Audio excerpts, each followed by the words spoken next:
Hi friends, ఈ వారం మన కథ స్నేహం. ఈ కథ 3rd ఆగస్ట్ 2014 ఈనాడు ఆదివారంలో ప్రచురితమైంది. రచయిత్రి గోగినేని మణి, చదువుతున్నవారు రాధికా గోగినేని.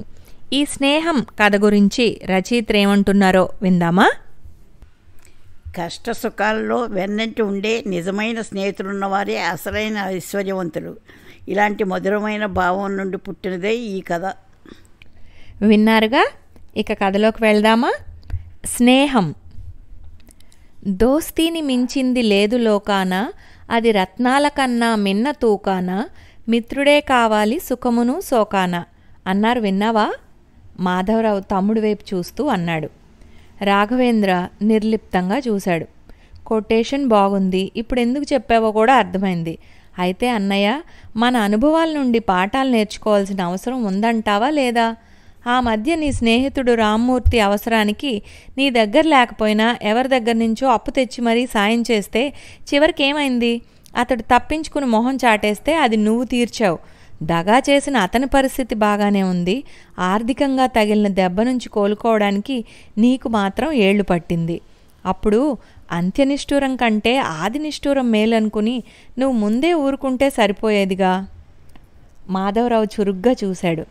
రాఘవ, ఇది చెప్పు, నేను ఇబ్బందుల్లో ఉంటే నా స్నేహితులు ఎవరైనా సహాయం చేయొచ్చంటావా? ఆది నిష్ఠూరం మేలని ఊరుకోవాలా? అదేంటన్నయ్య అలా మాట్లాడతావు? ఆ రామ్మూర్తి మోసం చేశాడనే విషయం చెప్పి తప్పించుకునే వీలున్నా అలా చేయకుండా బాధ్యతగా అప్పు తీర్చావు. అలాంటి నీకు సాయం చేయాలంటే ఎవరైనా సందేహించాల్సిన పనేమిటి? అందరినీ ఒకే ఘాటను కట్టేయలేం కదా. మనిషికి మనిషికి ప్రత్యేకమైన విలువలుంటాయి అన్నాడు రాఘవ. మాధవరావు చిరునవ్వుతో చూశాడు. అదే కదా నేను అంటున్నాను, అందర్నీ ఒకేలా అనుకోకూడదని. ఆ రామ్మూర్తి స్వప్రయోజనం కోసం స్నేహాన్ని కాదనుకున్నాడు కానీ స్నేహం కోసం ఏమైనా చేసేవాళ్ళు ఉంటారు. నేనైతే స్నేహితుల అవసరానికి సహాయం చేసి నష్టపోయిన పరిస్థితి కంటే ఏమీ చేయలేకపోతేనే ఎక్కువ బాధపడతాను. ఏమిటో తలకు మించిన బరువు ఎత్తుకోకూడదని నీకు అర్థం కావడం లేదు. తనలో తనే అనుకుంటున్నట్లుగా మెల్లగా గొణిగాడు రాఘవ. మాధవరావు, కేశవరావు చదువుకునే రోజుల నుంచి స్నేహితులు. కేశవరావు అమెరికాలో ఉద్యోగం చేస్తున్నా అప్పుడప్పుడు ఇద్దరూ కలుసుకోవడం, ఫోనుల్లో మాట్లాడుకోవడంతో వాళ్ళ స్నేహబంధం పటిష్టంగానే ఉంది. సంవత్సరం క్రితం ఇండియా వచ్చేయాలనే అభిప్రాయంతో కేశవరావు అక్కడే ఉంటున్న కొడుకులిద్దరికీ అన్నీ అప్పగించేసి పూనాలోని ఒక కంపెనీలో మేనేజర్గా జాయిన్ అయ్యాడు. 2 రోజుల క్రితం ఫోన్ చేసి కేశవరావు చెప్పిన విషయం మాధవరావుకి దిగ్భ్రాంతి కలిగించింది. యాజమాన్యంతో వచ్చిన అభిప్రాయ భేదాల వల్ల కేశవరావు ఉద్యోగానికి రాజీనామా చేశాడు. ఈ సంఘటనతో పాటు కొన్ని కుటుంబ సమస్యలు కలవడంతో అతనికి భార్యా పిల్లలతో మనస్పర్ధలు వచ్చిపడ్డాయి. పిల్లల దగ్గర 6 నెలల్లో సంవత్సరమో ఉండి వస్తానని చెప్పి అతని శ్రీమతి జయ కూడా అమెరికా వెళ్ళిపోయింది. ఇదంతా చెప్పి కేశవరావు చివరగా ఒక మాట అన్నాడు. మాధవ, ఈ పరిస్థితిని ఎదుర్కోవడానికి కావలసిన మానసిక స్థైర్యం నువ్వు పక్కనుంటేనే దొరుకుతుందనిపిస్తోంది. అందుకే కొన్నాళ్లు నీ ఫ్యాక్టరీలోనే పనిచేస్తూ నీతో నీ కుటుంబంతో కలిసి ఉండాలనుకుంటున్నాను.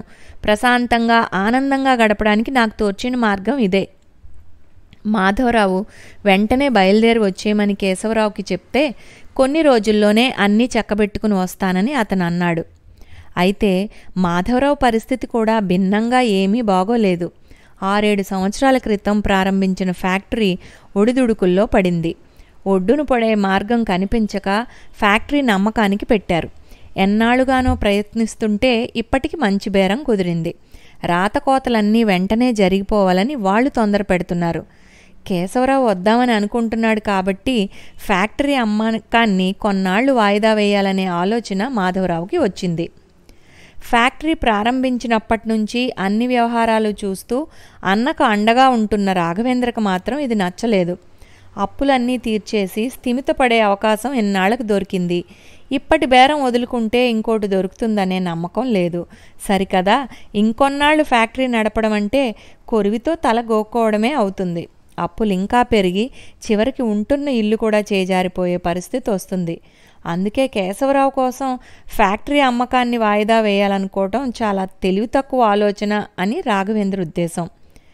కేశవరావు గారికున్న సామర్థ్యానికి అనుభవానికి ఎక్కడైనా ఎవరైనా కోరినంత శాలరీతో ఉద్యోగం ఇస్తారని నువ్వు అంటున్నావు. అటువంటప్పుడు ఫ్యాక్టరీ పరిస్థితిని ఆయనకి తెలియనివ్వకుండా ఆయన ఉద్యోగం కోసం ఇంకొన్నాళ్ళు ఫ్యాక్టరీని నడపాలనుకోవడం ఎందుకో నాకు అర్థం కావడం లేదన్నయ్య, కొంచెం చిరాగ్గా అన్నాడు. పరిస్థితుల్ని బట్టి అక్కడ ఒంటరిగా ఉండలేక ఇక్కడికొచ్చి మనతో కలిసి కొన్నాళ్ళు ప్రశాంతంగా సరదాగా గడపాలనుకుంటున్నాడు.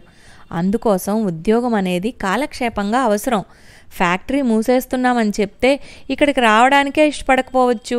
వచ్చిన తర్వాత నిదానంగా పరిస్థితిని తెలియచేసి వాడి సలహా కూడా తీసుకుని అమ్మకానికి పెట్టినట్లుగా ఉంటే బాగుంటుంది. ఈ లోపుగా 6 నెలలంటే ఎంత, ఇట్టే గడిచిపోతాయి. జయమ్మ కూడా పిల్లల దగ్గర నుండి వచ్చేయచ్చు. అప్పుడే కేశవ్ ఎక్కడైనా ఉద్యోగం చూసుకుంటే సరిపోతుంది. తమ్ముడికి తన మాటలు రుచించలేదని అతని ముఖ కవళికలను బట్టి మాధవరావుకి అర్థమై గట్టిగా నిట్టూర్చాడు. నిజమే, ఇలా చేయడంతో ఇంకొంచెం అప్పులు పెరగడం, మళ్ళీ ఇలాంటి మంచి బేరం రాకపోవడం అనేది జరగచ్చు. అయినా సరే కేశవ్ కోసం ఈ మాత్రం చేయడంలో ఆనందమే గాని బాధ ఉండదు మళ్ళీ అన్నాడు. అవునులే, నిండా మునిగిన వాడికి చలేం ఉండదన్న సామెత ఉందిగా అంటూ నవ్వడానికి ప్రయత్నించాడు రాఘవ. మనసులో మాత్రం మొత్తానికి ఆ కేశవరావు అదృష్టవంతుడు అనుకున్నాడు. వాళ్ళు మాటల్లో ఉండగా బయట నుండి అప్పుడే లోపలికి వచ్చిన శశి తండ్రిని బాబాయిని చిరునవ్వుతో పలకరించింది. ఏంటి బాబాయ్, ఏవో చర్చల్లో ఉన్నట్టున్నారే అంది రాఘవేంద్ర పక్కనే కూర్చుంటూ.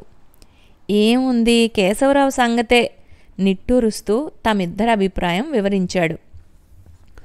లోపల నుంచి కాఫీ కప్పులతో వచ్చిన సులోచన అందరికీ ఇచ్చి తను ఒకటి తీసుకుని కూర్చుంది. బాబాయ్, నేను ఓ మాట చెప్పనా? శశి రాఘవేంద్ర వైపు చూసింది. ఈ ఫ్యాక్టరీ సమస్యల వల్లే అనుకుంటా నాన్న చాలా నిర్లిప్తంగా ఉంటున్నారు. హుషారన్నదే లేదు. అంకుల్ ఇక్కడికి ఎప్పుడొచ్చినా నవ్వులు కబుర్లతో ఆ 2 రోజులు పరిగెత్తినట్లే గడిచిపోతాయి. ఇక అంకులే ఇక్కడ కొన్నాళ్ళుంటే ఇద్దరికీ కూడా ఒక మానసిక ఆసరా భరోసా లభిస్తాయనిపిస్తోంది. రాఘవేంద్ర సులోచన అభిప్రాయం అడిగాడు. వదిన, మీరు ఆలోచించి మీ నిర్ణయం చెప్పండి. సెంటర్లో ఉన్న ఈ ఇంటిని అద్దెకిచ్చేసి చిన్న ఇంట్లోకి మారితే దాంట్లో 1 సంవత్సరం గడిపేయగలిగితే శశి చదువు పూర్తయిపోతుంది. ఈ లోపుగా అన్నయ్య ఏదైనా మరో చిన్న వ్యాపారమో ఉద్యోగమో చేసుకోవచ్చని ఇంతకుముందు అనుకున్నాం. ఇప్పుడేమో ఈ ఇల్లు మారటానికి అన్నయ్య ఒప్పుకోవడం తెలుస్తూనే ఉంది. ఇల్లు గడపాలి, ఫ్యాక్టరీ నడపాలి అంటే పెద్ద మొత్తంలో డబ్బు అవసరం. మళ్ళీ అప్పులు చేయడం, ఇదంతా అవసరమా? సులోచన ఒక్క క్షణం నిశ్శబ్దంగా ఉండిపోయింది. లేచి నిలబడి ఒకసారి లోపలికి రండి అని మాధవరావుతో చెప్పింది. కాసేపట్లోనే ఇద్దరూ తిరిగి వచ్చారు. మాధవరావు తన చేతిలోని బ్యాగ్ని రాఘవేంద్రకి ఇచ్చాడు. మీ వదిన నగలివి మన గుమాస్తా రామానుజం గారికి ఇస్తే బ్యాంకులోనో మరెక్కడైనానో పెట్టి డబ్బు తీసుకువస్తారు. ఆయనకి ఇవన్నీ తెలుసులే. ముందు ఇలా గట్టెక్కితే తర్వాత సంగతి ఆలోచిద్దాం అన్నాడు. ఇదేమిటన్నట్లుగా రాఘవ వదిన వైపు చూశాడు. పర్వాలేదన్నట్లుగా ఆమె చిరునవ్వు నవ్వింది. రాఘవేంద్ర గట్టిగా నిట్టూర్చాడు. ఆడవాళ్లకు నగల మీద మోజెక్కువని మనం అనుకుంటాం గాని మన ఇళ్లల్లో చాలామంది ఆడవాళ్లు వీటిని అలంకరణ కంటే కుటుంబ అవసరాలకి సహాయనిధిగానే ఎక్కువ ఉపయోగిస్తారనిపిస్తోంది అన్నాడు అన్నగారితో. ఒక్క క్షణం సులోచన్ని అభిమానంగా చూసిన మాధవరావు తమ్ముడి మాటలను అంగీకరిస్తున్నట్లుగా తల ఊపాడు.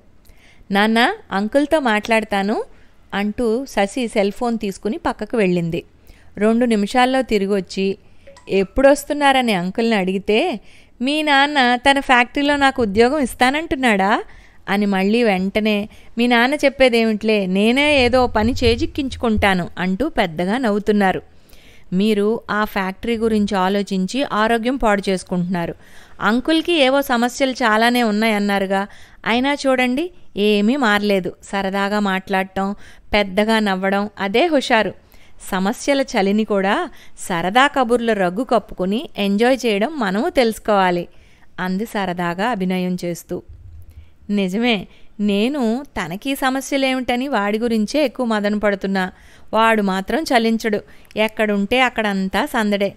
నేను చిన్నప్పుడు ఎవరితో కలవకుండా చాలా ముభావంగా ఉండేవాణ్ణి. వాడితో స్నేహం కలిశాక నాలో చాలా మార్పు వచ్చిందని ఇంట్లో అంతా అనేవాళ్ళు మాధవరావు చిరునవ్వుతో అన్నాడు. శశి రాఘవేంద్ర వైపు చూసింది. చూసావా బాబాయ్, స్నేహితుల్ని ఆ రోజుల్ని తలుచుకుంటేనే చాలు నాన్న మొహంలోకి అదో విధమైన మెరుపు వచ్చేస్తుంది. కాలేజీ హాస్టల్లో కేశవరావు అంకుల్తో కలిపి వీళ్ళు నలుగురు ఒక బ్యాచ్లా ఉండేవాళ్ళట. మంచి స్నేహితులు జతగా ఉంటే చదువుకునే రోజుల్ని మించినవి జీవితంలో మరి ఉండవని నాన్న అనుకుంటూ ఉంటారు అంది. రాఘవేంద్ర నాకు తెలుసన్నట్లుగా చిన్నగా నవ్వుతూ తలూపాడు. రామానుజం గారికి నగల పని అప్పచెప్పి నేను ఇక ఇంటికి వెళ్తాను అన్నగారికి చెప్పి పక్క వీధిలో ఉండే తన ఇంటికి బయలుదేరి వెళ్ళిపోయాడు. అనుకున్న రోజుకి కేశవరావు వచ్చాడు. అతనితో పాటు ఓ నవ్వుల ప్రవాహం ఇంట్లోకి వచ్చినట్లయింది. సరదా కబుర్లకి పరదా లేచింది. మిత్రులిద్దరూ ఓ వారం రోజుల పాటు చెస్, క్యారమ్స్ ఆడుకుంటూ చుట్టుపక్కల ఉన్న స్నేహితులను పలకరిస్తూ సరదాగా కాలక్షేపం చేసేశారు. ఆ రోజు తీరిగ్గా కూర్చున్నప్పుడు కేశవరావు మాధవరావుని అడిగాడు. కాంట్రాక్టర్ కనకారావు గారు వాళ్ళ అబ్బాయికి మన శశిని అడిగితే ఇప్పట్లో పెళ్లి చేసే ఉద్దేశం లేదన్నావట, ఎందుకురా, మంచి సంబంధం కదా? మాధవరావు నిట్టూర్చాడు. తన పరిస్థితి నిదానంగా చెప్పడానికి అదే సందర్భం అనుకున్నాడు. క్లుప్తంగా వివరించాక అన్నాడు, వాళ్ళు మన సంబంధం కోసం వచ్చారంటే మన స్థితిగతుల్ని అంచనా వేసుకుని ఉంటారు. అయితే నేనేమో వాళ్ళ హోదాకి తగ్గట్టుగా పెళ్లి చేసే స్థితిలో కూడా లేను. ఇవన్నీ ఆలోచించే కాబోలు శశి తన చదువు పూర్తయి 1-2 ఏళ్ళు ఉద్యోగం చేసి స్థిరపడ్డాకనే పెళ్ళని ఖచ్చితంగా చెప్పేసింది. నేను చేసేదేం లేక ఊరుకున్నాను. కేశవరావు ముందు ఆశ్చర్యపోయాడు. ఫ్యాక్టరీ మూతపడే పరిస్థితి వచ్చిందని తనకెందుకు చెప్పలేదని తర్వాత కోప్పడ్డాడు. రాఘవేంద్రని పిలిచి అన్ని విషయాలు చర్చించాడు. మనతో బేరం కుదుర్చుకున్న వాళ్ళనే మొన్నే నేను మళ్ళీ కదిపితే వాళ్ళకి ఏమీ ఆసక్తి లేదన్నట్లుగా బెట్టు చూపిస్తూ బాగా తగ్గించి అడుగుతున్నారు. ఇలా జరుగుతుందని నాకు తెలుసు. ఈ విషయాలన్నీ ముందే మీకు చెప్పమని నేనంటే అన్నయ్య వినిపించుకోలేదు, రాఘవ నిష్ఠూరంగా అన్నాడు. 2 నిమిషాలు ఆలోచించిన కేశవరావు ఖచ్చితంగా చెప్పాడు. మాధవ, ఫ్యాక్టరీ మూసేయడం, అమ్మేయడం గురించి మర్చిపో. ఈ రోజు నుంచి నన్ను మేనేజర్గా అపాయింట్ చేసినట్లే. రాఘవ, నేను అన్ని విషయాలు చూసుకుంటాం. నువ్వు నీ ఆరోగ్యం జాగ్రత్తగా చూసుకుంటూ కొన్నాళ్ళు ఇంట్లోనే విశ్రాంతిగా ఉండు. అవసరమైనప్పుడు నీ సంతకాలు తీసుకుంటాం. నువ్వేం అభ్యంతరాలు చెప్పినా నేను విన్ను. ఎదురు చెప్పలేని స్థితిలో మాధవరావు మౌనంగా ఉండిపోయాడు. రోజులు చకచకా గడిచిపోతున్నాయి. మునిగిపోతుందనుకున్న నావ తుఫాన్ తాకిడిని తట్టుకుని నిదానంగా ప్రయాణం మొదలుపెట్టింది. ఇంకొన్నాళ్లకి గడిచేటప్పటికి అప్పుల భారాన్ని తగ్గించుకుని తమ ఫ్యాక్టరీ లాభాల బాట పట్టడం మాధవరావుకి ఓ అద్భుతంలాగే అనిపించింది. ఆ ఫీల్డ్లో ఉన్న కేశవరావు సామర్థ్యము, పరపతి బాగా ఉపకరించాయని రాఘవేంద్ర అనుకున్నాడు. ఆ రోజు అందరూ హాల్లోనే కూర్చుని ఉన్నప్పుడు రాఘవేంద్రతో కలిసి ఫ్యాక్టరీ నుండి ఇంటికి వచ్చిన కేశవరావుని చూడగానే మాధవరావు రుసరుసలాడాడు. ఇన్ని అబద్ధాలు నిజాలే అని నమ్మేటట్లుగా ఎలా చెప్పగలిగావురా? ఎందుకు చేశావిలా? కోపంగా అన్నాడు. ఏమైందంటూ సులోచన కంగారు పడింది. కేశవరావు మాత్రం నిదానంగా కూర్చుని, థ్రిల్ కోసం నీవు నేర్పిన విద్య కదా అంటూ పెద్దగా నవ్వాడు. థ్రిల్ ఏంటంకుల్? శశి అడిగింది. అతను మళ్ళీ నవ్వుతూ, చిన్నప్పటి రోజుల్లో మీ నాన్న చేసింది మీకెప్పుడైనా చెప్పాడో లేదో, నేనిప్పుడు చెప్తాను విను అన్నాడు. మా ఇద్దరిది ఒకే ఊరు కదా.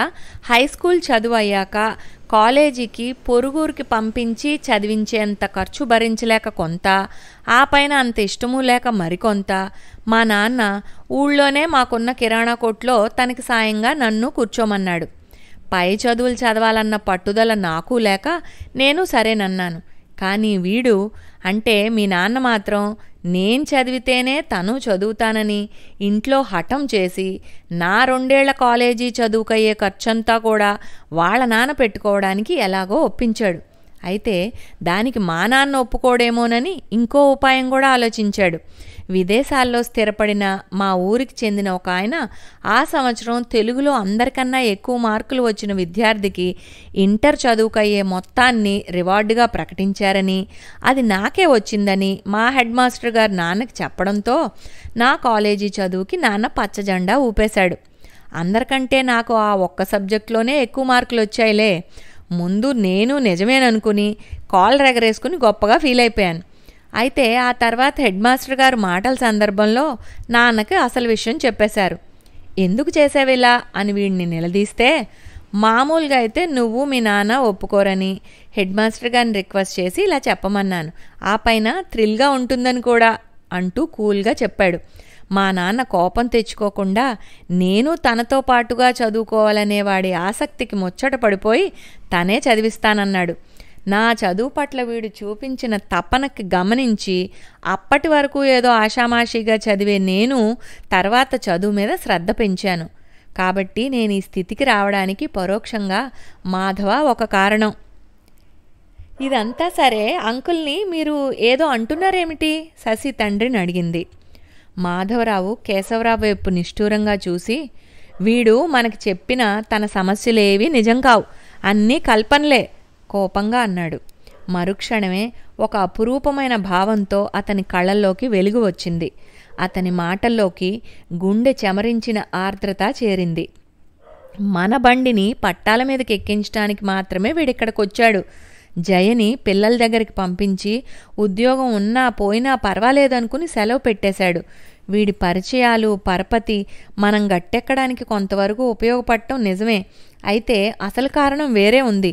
నేను ఎన్నిసార్లు అడిగినా లోన్ పొడిగించడానికి అంగీకరించిన బ్రాంచ్ మేనేజరు వీడికి మాత్రం ఎందుకు ఇచ్చాడా అని సందేహం అయితే వచ్చింది. కానీ తన ఇంట్లో వాళ్ళందరి పేరా ఉన్న ఫిక్స్డ్ డిపాజిట్లని సెక్యూరిటీగా ఇచ్చాడని ఊహించలేకపోయాను. ఇంకో సంగతి ఏమిటంటే, శశి సంబంధం గురించి వివరాలన్నీ తెలుసుకుని కనకారావు గారితో మన తరఫున మాట్లాడేశాడు. ఆయన నాకు ఫోన్ చేసి మనకు వీలున్నప్పుడే పెళ్లి పెట్టుకోవచ్చు అంటూ నిశ్చితార్థం గురించి మాట్లాడుకుందాం అన్నాడు. సులోచన కేశవరావుతో, అన్నయ్య మీరు మా కోసం ఇంత అంటూ గొంతు గద్గదమైపోవటంతో మరేం మాట్లాడలేకపోయింది. అందరూ తన వైపు అభిమానం, ఆశ్చర్యం, కృతజ్ఞత కలగలిసిన భావంతో చూస్తుంటే కేశవరావు ఇబ్బందిగా కదిలాడు. మాధవరావు చేయి పట్టుకుని, ఆ మధ్య మీ ఫ్యాక్టరీలో పనిచేసే వెంకట్రావు అక్కడికి టూర్కి వచ్చినప్పుడు అనుకోకుండా కలిసి అన్ని విషయాలు చెప్పడంతో పరిస్థితి తెలిసాక నేను అక్కడ స్థిమితంగా ఉండలేక వచ్చి చేయగలిగింది చేశాను. దానికి అదేదో గొప్ప విషయం అన్నట్లుగా మాట్లాడటం ఏమిట్రా? నీకు తెలుసా, స్నేహితుడి కోసం ఏమైనా చేయడం గొప్ప కాదు, అంతటి అర్హత ఉన్న స్నేహితుడిని సంపాదించుకోవడం గొప్ప అదృష్టం అన్నారు అంటూ పెద్దగా నవ్వాడు. మీ చూపుల్ని తట్టుకోలేకపోతున్నాను కానీ ఇక స్నానం చేసొస్తాను మళ్ళీ సరదాగా అని తన గదికి వెళ్ళిపోయాడు. అప్పటి వరకు ఏం మాట్లాడకుండా కూర్చున్న రాఘవ పక్కనే ఉన్న శశితో, చెలిమిని మించిన కలిమి లేదన్నది నిజమే, వీళ్ళిద్దరూ ఐశ్వర్యవంతులే, ఒకరికొకరు సరితూగుతారు మనస్ఫూర్తిగా అన్నాడు. శశి చిరునవ్వు నవ్వింది.